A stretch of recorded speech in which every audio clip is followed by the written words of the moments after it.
मला स्टोरीज सांगायचा फार छंद आहे, म्हणजे तयार होतात त्या शेर्पामध्ये तर लिहितोच. जेव्हा ही बाहेरची दुनिया बोलते तेव्हा नेमकं काय होतं? स्पर्धेत यशस्वी व्हायचं तर एक खूप मोठी गोष्ट आपल्यामध्ये असावी लागते आणि ती म्हणजे पेशन्स. बऱ्याचदा पेशन्स या शब्दाचा चुकीचा अर्थ घेतला जातो. आपण असं समजतो की पेशन्स म्हणजे वाट पाहणे. नाही, patience is not waiting for success. Patience is continuously moving towards the success even though others are not noticing it.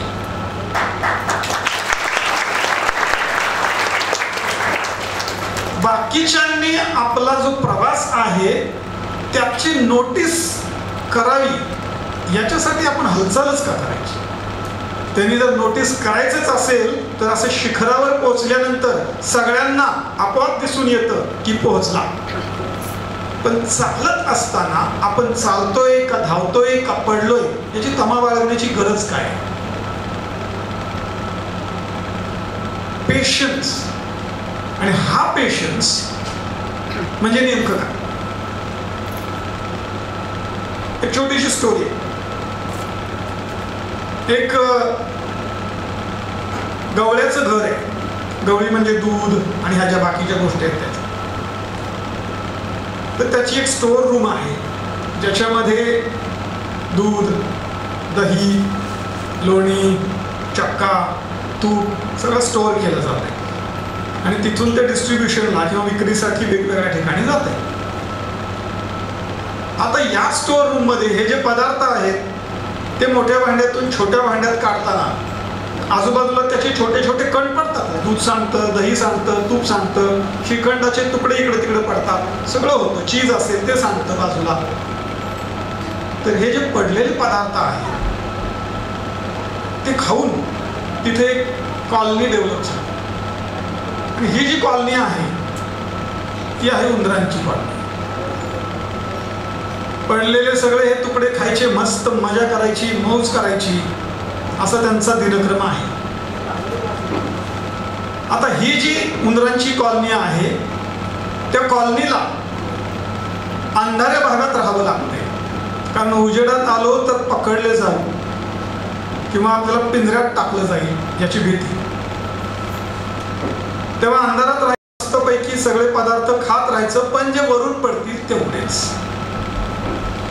भांड्यांमध्ये काय भरलंय याच्याविषयी फक्त त्यांच्या डोक्यात काही ना काहीतरी कल्पनाच असायच्या, पण तिथं जे भरलेलं आहे त्यातलंच खाली पडतंय एवढं त्यांना नक्की माहिती होतं. तेव्हा अशा या कॉलनीमध्ये एका तरुण उंदराच्या पिटुकल्याच्या मनातून डोक्यात एक कल्पना आली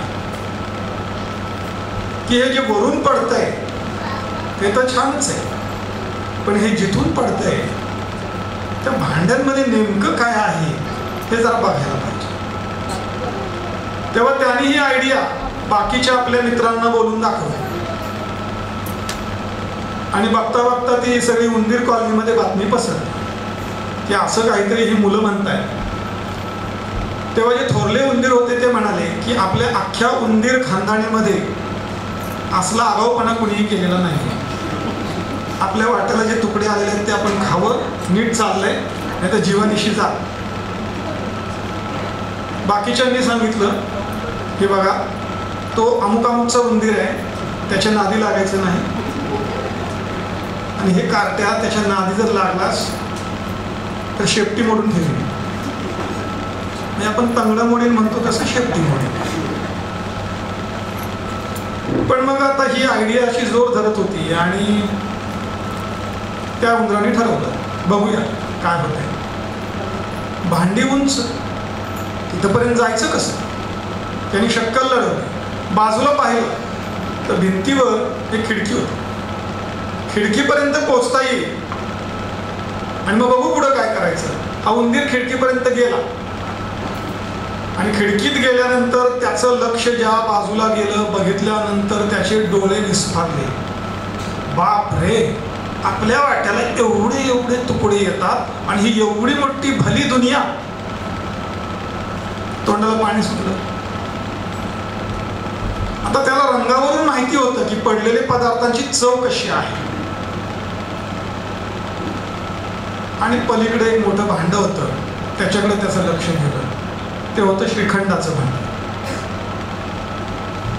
आपल्याला कधीतरी आठवड्यातून एखादा तुकडा खायला मिळतो, चाखायला मिळतो, तोही शिळा झालेला.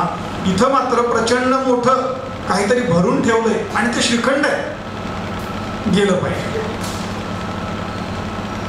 त्यांनी विचार केला की आपल्याला पोहोचायचं आहे. सगळी ताकद एकटवली आणि जोरात उडी मारली. पण त्याचा अंदाज फसला. श्रीखंडाच्या भांड्यापर्यंत त्याची उडी गेली नाही आणि मध्येच तो थपकन पडला. पण तो काय खाली जमिनीवर पडला नाही, तिथे एक दुसरं भांड होतं, त्याच्यात आपटला. आणि आपटल्या आपटल्या त्याच्या लक्षात आलं की आपण कशात तरी हळूहळू हळूहळू खाली चाललोय. आणि जर आपण आता काही धडपड नाही केली तर याच्यातच खाली जाणार, बुडणार आणि मरणार. मग त्यांनी धडपड सुरू केली. उंदराचे 4 पाय, शेपूट सगळे जोर जोरात त्यांनी आपटायला सुरुवात केली. तोपर्यंत कॉलनीमध्ये बातमी पसरली, तो अमुक अमुक यांचा जो अमुक अमुक आहे तो खिडकीपर्यंत गेला होता. त्याने पलीकडे उडी मारली, पण पुढे काय झालं काहीच माहित नाही. प्रथमेश तुझे शेजारी फार छान होते.